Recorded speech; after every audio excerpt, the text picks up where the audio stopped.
Na-separate ko na yung egg yolk tsaka yung egg white. Next procedure na tayo. Yan yung kabuuan niya. Medyo malapot na siya. Tapos isasalang na siya natin dito sa linera. Ito na yun. Tsaka ito na din siya. Guys, sanalang ko na siya guys. Tapos yung dalawa, ito lang siya. Sanalang ko rin dyan. Hindi pa kumukulo yung tubig.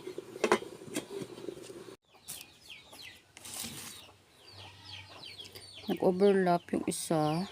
So, ito yung ano